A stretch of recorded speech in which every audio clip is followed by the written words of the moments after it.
ನಾಗರಾಜ್, ಒಂದ್ ಕಡೆ ಕೊರೋನಾ ಪ್ರತಿ ದಿನದಿಂದ ದಿನಕ್ಕೆ ಹೆಚ್ಚಾಗ್ತಾ ಮುಂದಕ್ಕೆ ಹೋಗ್ತಾನೆ ಇದೆ. ಮಗದೊಂದು ಕಡೆ ಅದನ್ನ ತಡೆ ಹಿಡಿಯುವಲ್ಲಿ, ಕಂಟ್ರೋಲ್ ಮಾಡುವಲ್ಲಿ ಒಂದಷ್ಟು ಸಕ್ಸಸ್ ಆಗಿದ್ದೀವಿ ಅಂತ ಅನ್ಕೋತಿರ್ಬೇಕಾದ್ರೆ ಮಗದಷ್ಟು ಬೆಳವಣಿಗೆಗಳು ನಮ್ಮನ್ನೆಲ್ಲ ಇನ್ನೂ ಆತಂಕಕ್ಕೆ ದೂರ ಮಾಡ್ತಾ ಇದೆ. ಒಂದ್ ರೀತಿ ಹೈ ಸ್ಪೀಡ್ ಇದು. ಇದೀಗ ಬರ್ತಿರುವಂತಹ ಬ್ರೇಕಿಂಗ್ ನ್ಯೂಸ್ ನೋಡಿ. ಕೊರೋನಾ ಹೈ ಸ್ಪೀಡ್ ಅಲ್ಲಿ ಹೋಗ್ತಾ ಇದೆ. ಬೆಂಗಳೂರಿಗೆ ಬೆಡ್ ಬೇಕು. ಯಾಕೆಂದ್ರೆ ಮುಂದಿನ ದಿನಗಳಲ್ಲಿ ಹೀಗೆ ಮುಂದುವರೆದ್ರೆ ಆ ಎಲ್ಲ ಪೇಷಂಟ್ಗಳನ್ನ ಟ್ರೀಟ್ ಮಾಡೋದಕ್ಕೆ ಬೆಡ್ ಇಲ್ಲದೆ ಇರೋ ಅಂತ ಸನ್ನಿವೇಶಗಳಿಂದ ಉದ್ಭವ ಆಗುತ್ತೆ. ಹಾಗಾದ್ರೆ ಎಷ್ಟು ಹಾಸಿಗೆ ಅವಶ್ಯಕತೆ ಇದೆ, ಎಲ್ಲದ್ರ ಬಗ್ಗೆ ಒಂದು ಸ್ಪೆಷಲ್ ನ್ಯೂಸ್ ಈ ಕ್ಷಣ ಶುರುವಾಗ್ತಾ ಇದೆ. ನಿಮ್ಮ ನ್ಯೂಸ್ 18 ಕನ್ನಡದ ಸ್ಕ್ರೀನ್ ಅಲ್ಲಿ exclusive sealed on breaking news.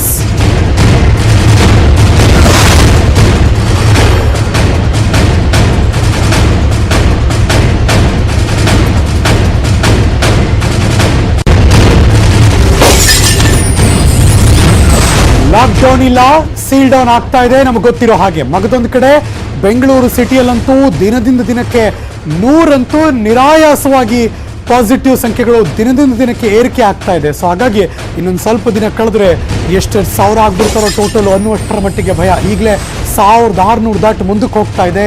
ಇವತ್ತಿನ ಡೇಟಾ ಇನ್ನೂ ಬರಬೇಕು.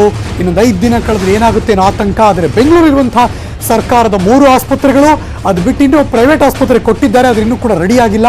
ಹಾಗಾಗಿ ಬೆಂಗಳೂರಿನ 3 ಕೊರೋನಾ ಆಸ್ಪತ್ರೆ ಈ ಕ್ಷಣಕ್ಕೆ ಫುಲ್ ಆಗೋಗ್ತಾ ಇದೆ. ಬೋರಿಂಗ್, ವಿಕ್ಟೋರಿಯಾ ಮತ್ತು ರಾಜೀವ್ ಗಾಂಧಿ 3 ಆಸ್ಪತ್ರೆಗಳಲ್ಲಿ ಒಟ್ಟು 810 ಹಾಸಿಗೆಗಳಿದೆ.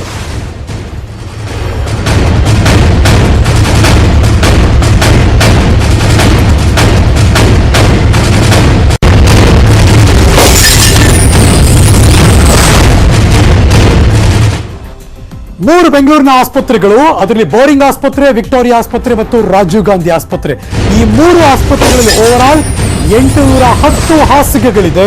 ಹಾಗಾದ್ರೆ ಇನ್ನು ಎಷ್ಟು ಬೇಕಾಗುತ್ತೆ, ಹೆಂಗ್ ಅರೇಂಜ್ ಆಗುತ್ತೆ? ಇದೀಗ ಬರ್ತಿರುವಂತಹ ಬ್ರೇಕಿಂಗ್ ನ್ಯೂಸ್.